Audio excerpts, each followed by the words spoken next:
मुन्नू चिड़े को केले बहुत पसंद थे। वो हर रोज अपनी माँ से केले लाने की फरमाइश किया करता। मुन्नू बेटा, मैं भोजन लेने के लिए जा रही हूँ, तुम अपना ख्याल रखना, मैं थोड़ी देर में वापस आ जाऊँगी। मम्मी मम्मी, आते समय मेरे लिए केले भी लेकर आना।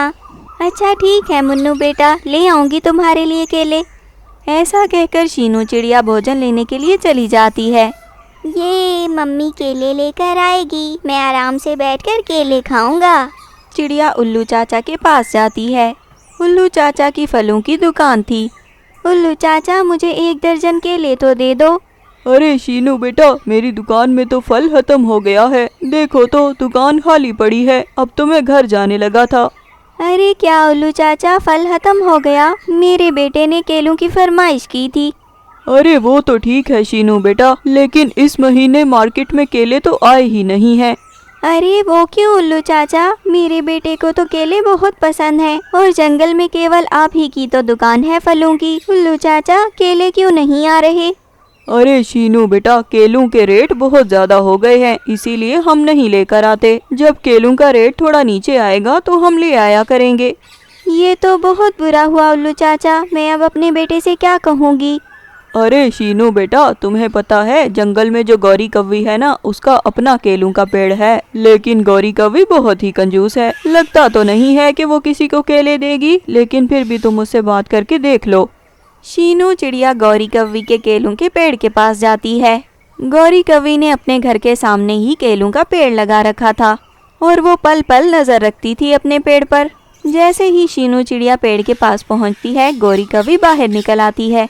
हाय हाय चिड़िया, तुम क्या मेरे केले चुराने के लिए आई हो? देखो तो जरा कैसे चुप चुपीते यहाँ आ गई हो, लेकिन मेरे कान बहुत तेज हैं, तुम मुझसे नहीं बच सकती। अरे नहीं नहीं गौरी कव्वी, आप गलत समझ रही हैं। मैं आपके केले चुराने के लिए नहीं आई, बल्कि मैं तो आपसे इजाज़त लेने के लिए आई थी। अगर आप इजाज़त दें तो मैं कुछ केले तोड़कर अपने बेटे के लिए ले जाऊं। हे चिड़िया की बच्ची, मैंने ये पेड़ तुम लोगों के लिए नहीं लगा कर रखा हुआ। बड़ी मेहनत से मैंने ये पेड़ लगाकर बड़ा किया है। तुम्हें क्या लगता है मैं इसका फल मुफ्त में बांटती फिरूंगी? गौरी बहन, आप चाहे तो मुझसे पैसे ले लो। मैं तो उल्लू चाचा के पास लेने के लिए गई थी फल, लेकिन उनके पास फल खत्म हो चुका था और केले तो वैसे भी 1 महीने से मार्केट में नहीं आ रहे, इसीलिए मैं आपके पास आ गई। गौरी बहन, आप मुझसे पैसे ले लो ना, लेकिन मुझे कुछ केले दे दो, मेरे बेटे को केले बहुत पसंद है। पैसों का सुनकर गौरी कव्वी सोचती है, अरे वाह, ये चिड़िया तो मुझे पैसे देने के लिए भी तैयार है। ऐसा करती हूँ, इससे डबल रेट मांग लेती हूँ। चलो ठीक है शीनू, अगर तुम्हें केले चाहिए तो तुम्हें मैं डबल रेट पर केले दूंगी। लेने हैं तो लो, वरना जाओ यहाँ से। अरे क्या गौरी बहन, मैं तो सिर्फ 1 दर्जन केलों के ही पैसे लेकर आई थी। शीनू चिड़िया, इतने पैसों में मैं केवल तुम्हें 6 ही केले दूंगी। गौरी कव्वी शीनू की मजबूरी का खूब फायदा उठाती है। वो उसे डबल रेट पर केले दे देती है। शीनू चिड़िया केले लेकर घर चली जाती है। ये मम्मी आ गई, मम्मी आ गई। मम्मी, आप केले लेकर आई हो ना?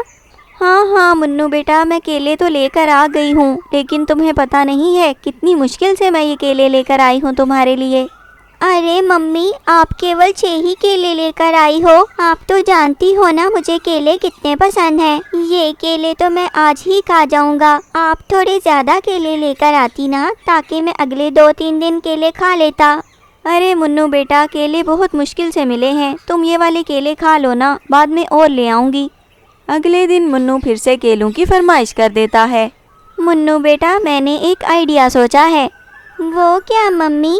आपको केले खाने का बहुत शौक है ना, इसीलिए मैंने सोचा है कि हम भी अपने आंगन में केलों का पेड़ लगाएंगे।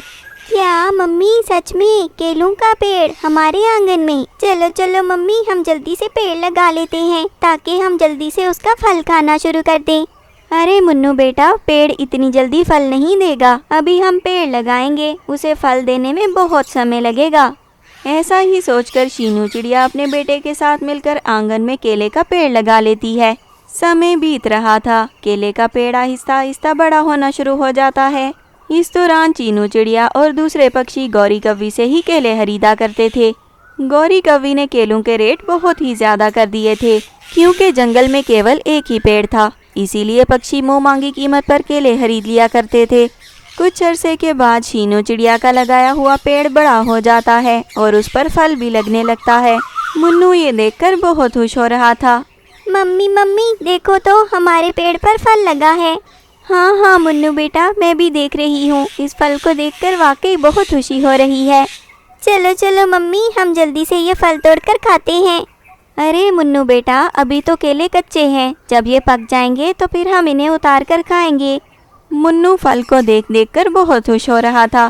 पेड़ पर लगने वाले केले अभी कच्चे थे, इसीलिए वो लोग उनके पकने का इंतजार करने लगते हैं। अगले दिन गौरी कवि शीनू के घर के सामने से गुजरती है। हाय हाय, केले का पेड़, वो भी इतना बड़ा। हमारे जंगल में, इस जंगल में तो केवल एक ही पेड़ था और वो मेरे पास है। ये इतना बड़ा पेड़ किसने लगाया हुआ है और इसके ऊपर तो फल भी लगा हुआ है। थोड़ी देर में वहाँ शीनू चिड़िया आती है। अरे गौरी बहन, आप यहाँ क्या कर रही हो? हाय हाय शीनू बहन, मैं तो यहाँ से गुजर रही थी किसी काम से। ये इतना बड़ा केले का पेड़ देखा तो यहीं रुक गई। ये पेड़ किसने लगाया हुआ है? गौरी बहन, ये पेड़ मैंने लगाया है अपने बेटे के साथ मिलकर। और देखो तो गौरी बहन, इसके ऊपर फल भी आना शुरू हो गया है। हमारे अपने पेड़ का फल पक जाएगा तो फिर हम आपसे केले नहीं लिया करेंगे। ये सुनकर गौरी कवि वहाँ से चली जाती है।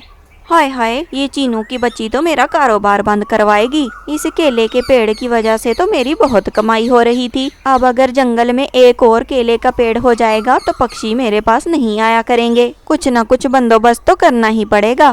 गौरी कवि के पड़ोस में कालू कौवा रहता था। गौरी कवि उसके पास जाती है। कालू कौवा गौरी को पसंद करता था और वह गौरी से शादी करना चाहता था। गौरी इसी चीज का फायदा उठाती है। कालू कौवा गौरी को अपने घर में देखकर बहुत खुश हो जाता है। अरे गौरी जी, आइए आइए, आपको देखकर बहुत खुशी हुई। आप तो मेरे घर के सामने ही रहती हो, मगर फिर भी कभी मेरे घर नहीं आई। मेरे लिए तो ये दिन बहुत ही अच्छा है क्योंकि आप मेरे घर आई हो। अरे कालू जी, मुझे आपसे एक काम था, इसीलिए आई हूँ। जी जी गौरी जी, आप हुक्म कीजिए, मैं आपका हर काम करने के लिए तैयार हूँ। अरे कालू जी, आप ऐसा करना, आज रात को जाकर शीनू चिड़िया के पेड़ का सारा फल उतार कर ले आना। शीनू चिड़िया के पेड़ पर कच्चा फल लगा है, वो सारा उतार देना। अरे गौरी जी, ये आप क्या कह रही हो? उस कच्चे फल का आपको क्या फायदा है भला? कालू जी, ज्यादा सवाल मत करो, बस मेरा काम कर दो। ऐसा कहकर गौरी कवि वहाँ से चली जाती है।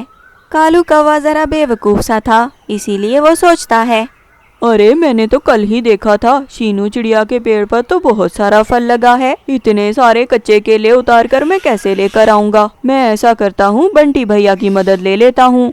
कालू कौवा जाकर बंटी कबूतर से कहता है, अरे बंटी भैया, आपसे एक काम था। जी जी कालू भैया, क्या काम है आपको? अरे बंटी भैया, वो शीनू चिड़िया का पेड़ है ना केलों का, उस पर से फल उतार कर लाना है रात को। ऐसा कहकर कालू कौवा सारी बात बंटी कबूतर को बता देता है कि कैसे गौरी कवि ने उसको फल उतारने का बोला है। बंटी कबूतर जानता था कि गौरी कवि कालू को बेवकूफ़ बना रही है। अरे कालू भैया, आप क्यों उस गौरी की बातों में आ रहे हो? वह गौरी कवि शीनू चिड़िया का नुकसान करवाना चाहती है, क्योंकि जंगल में केवल एक ही केले का पेड़ था पहले, लेकिन अब उससे शीनू चिड़िया का पेड़ देखकर रहा नहीं जा रहा। कालू भैया, शीनू चिड़िया बहुत तेज दिमाग की है और उसने अपने घर के बिल्कुल सामने ही पेड़ लगा रखा है। वो 24 घंटे उसकी निगरानी कर रही होती है। ये गौरी कवि काम अपना करवा रही है, लेकिन आपको फंसा देगी। एक बार सोचो तो सही, आपको इस चीज का क्या फायदा होगा भला? आप क्यों ये खतरा मोल ले रहे हो? कालू भैया, जरा सोचो तो सही, इतने अरसे से आप गौरी कवि को शादी करने का कह रहे हो, लेकिन उसने कभी आपको घास तक नहीं डाली। आज उसको अपना काम था तो वो कैसे भागी भागी आपके पास आ गई। ये गौरी कवि आपको बेवकूफ बना रही है। ऐसा कहकर बंटी कबूतर कालू को गौरी के खिलाफ भड़का देता है। कालू कौवा तो ऐसा ही था, फौरन बातों में आ जाता था। अरे हाँ हाँ बंटी भैया, ये तो आप बिल्कुल ठीक कह रहे हो। ये गौरी की बच्ची मुझे फंसाना चाहती है। काम गौरी का और मार खाऊंगा पक्षियों से मैं। अच्छा हुआ बंटी भैया, मैंने आपसे बात कर दी। अब देखना मैं इस गौरी को कैसे सबक सिखाता हूँ। ऐसा कहकर कालू कौवा वहाँ से चला जाता है। रात हो जाती है। कालू कौवे के जहन में बंटी कबूतर की बातें ही चल रही थी। ये गौरी मुझे पक्षियों से मार पड़वाना चाहती थी और साथ ही शीनू बहन का नुकसान भी हो जाना था। मैं इस गौरी की बच्ची को अभी बताता हूँ। ऐसा कहकर कालू कौवा गौरी के पेड़ के पास जाता है। कालू कौवा गौरी के पेड़ से सारा फल उतार कर ले जाता है। सुबह सुबह गौरी सोचती है, अरे अभी तक तो कालू ने मेरा काम कर दिया होगा, जाकर देखती हूँ उस शीनू का तो सारा पेड़ खाली हो गया होगा। ऐसा सोचकर जब गौरी बाहर निकलती है तो उसका अपना पेड़ फल से खाली हो चुका था। हाय हाय, ये क्या हो गया, मेरे पेड़ से फल कहाँ गायब हो गया। गौरी कवि वहीं खड़ी रोती धोती रह जाती है। इसीलिए कहते हैं, जैसी करनी वैसी भरनी।